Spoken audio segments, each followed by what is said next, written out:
Hi friends, Clyde here from Pixel Pro Displays. Great to see you all again on a Twinkle Tip Friday video.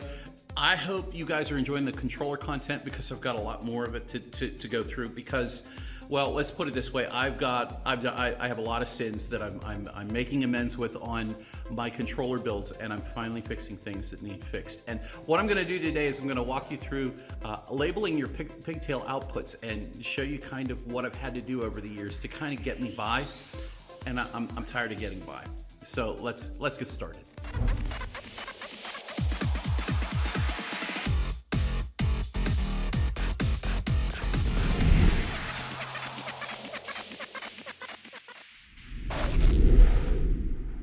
Welcome back, guys. There's a lot of sins that I made whenever I built these controllers. This is a 10 or 11-year-old controller, and I wanted to share with you the mistakes that I made. And they weren't actually mistakes back then, but I've come to see them as, you know, not the best way to do things, and I've evolved over the years. And this tends to happen the longer that you're in the hobby.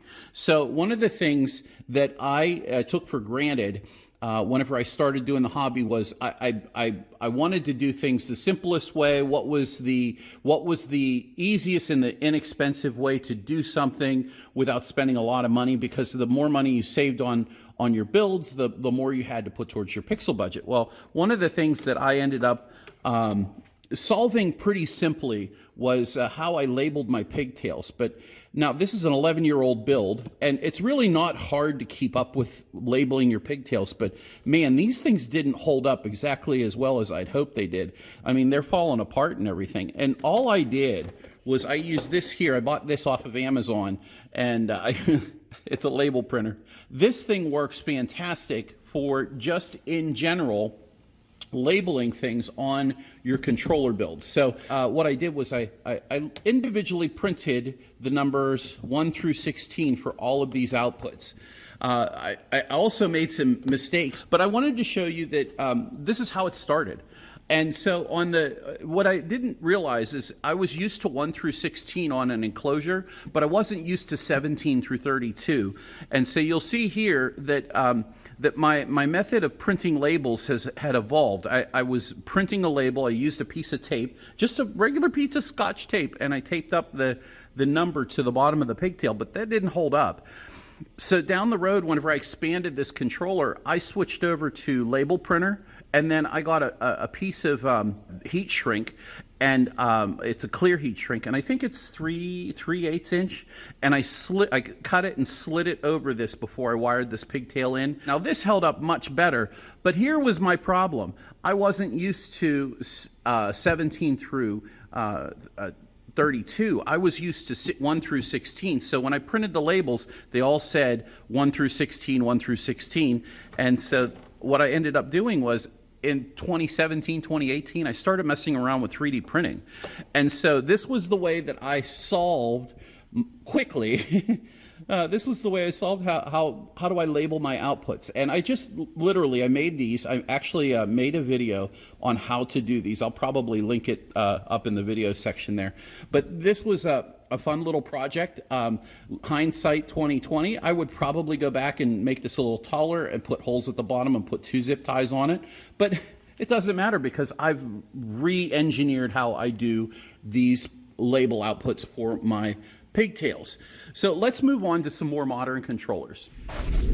All right, here we are with the next generation of controller building. I was getting much more cleaned up. My interior builds were a lot better. This is an MTM ammo can. This is a 50 cal can. I like the deeper ones because you have room to work. You have room to put your hands in here. The shallow ones are okay too. I use this in the show. This is a 5 volt. And clearly for me it's 5 volt because I use Raywood pigtails for anything 5 volt, and I use X Connects for 12 volts, which I have both in my show. That's how I don't burn them up. Anyway, what I wanted to show is that the evolution was better building, more. Again, I wasn't thinking organizing ahead of time, and these should have been on the level, the same thing. I just was drilling and hurrying and trying to put stuff together. So as I get better with building controllers, one of the things that's what I wish I would have paid more attention to as I did this.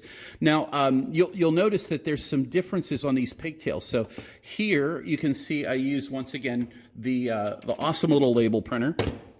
And having these here with the label I printed out myself, I put 4 on both sides this time. So I learned that it was better to have like the number on either side, so it didn't matter which way you were holding the pigtail, that you could actually see the number from either side. So that was a lesson I learned. The other thing too is that I started getting some build kits from, and a shout out to CCL Controllers, because Ricky did send me a bunch of these, and these are heat shrink.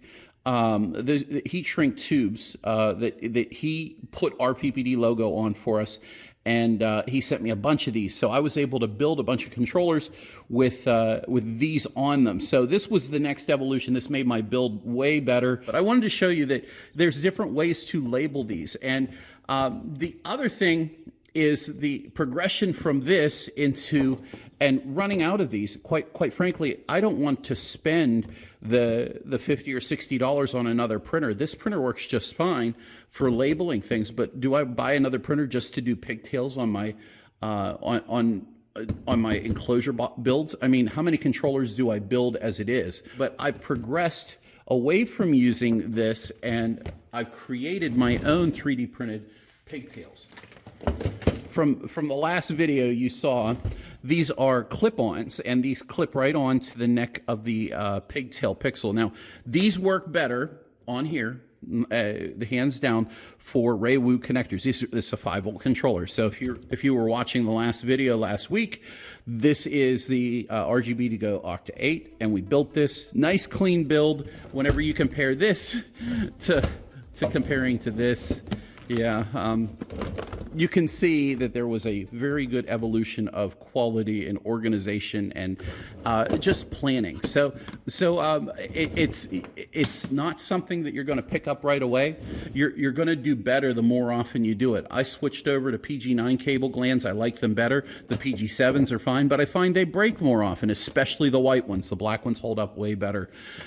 So I like the PG9s, and I like these. I like these because look, I can use a marker, and I did this on the video. I can use a marker and highlight the number because I have the number standing off. It's not flat there. It stands off of that, so it's nice and easy. It's raised, and then if I need to move it, if it's twisted, I just twist it a little bit because I have them facing upwards, and these aren't going to turn much. Where here, if this was put in a different way and this were facing up, I'd have to twist it to see what it is. But again, the other thing I'll mention, if you remember in the last video, I used this here as a template, and I put this here, and I drew out my holes using my Sharpie marker here. I should have done the exact same thing to this. Here, I just eyeballed it, and you can tell. I didn't, maybe I did these ones here, but then this one, this is way off. They're not even in line. I should have done this. I should have done this. I should have done this. So I'm sharing all of these little things as I go because I think it's important for you guys to see the evolution and the changes and what you probably will go through as you're in the hobby. One more thing that I want to do while I have you all with me today is I want to plug in my printer, and I want to begin organizing and labeling these controllers.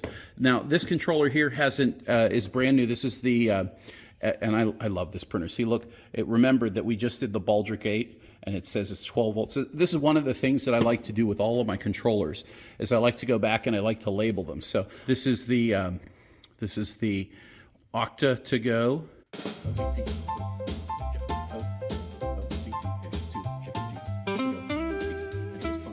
So I'm going to print this, and I'm going to label this so that I never have to open the box to know what's inside the box.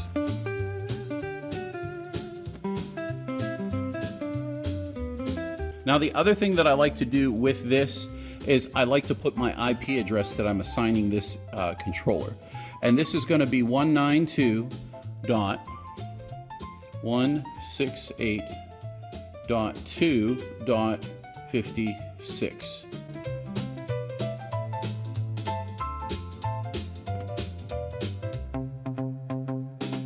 Could I have centered it? Yeah, I could have made it a little neater. I should have tried harder on that one. But also, Jason sent me some stickers, so I'm going to throw those on there. That way I'll know at a glance that I am looking at an RGB to go controller. And he gave me a lot of them, so I'm going to put one on the inside too.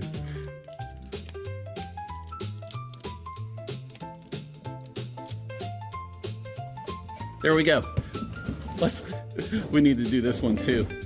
I know this is just this is a smart receiver, and there's no IP address, so I'll just label these as Genius.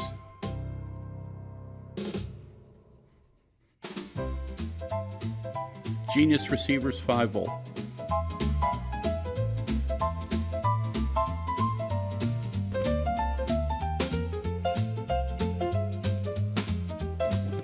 Then we're also going to label these here so that I know exactly which ones are which. So this is the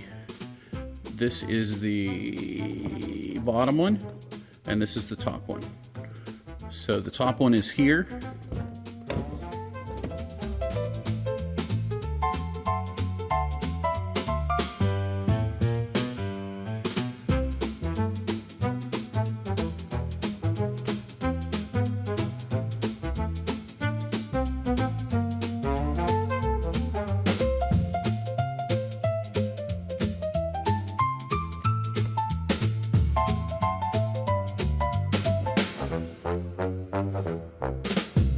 There it is.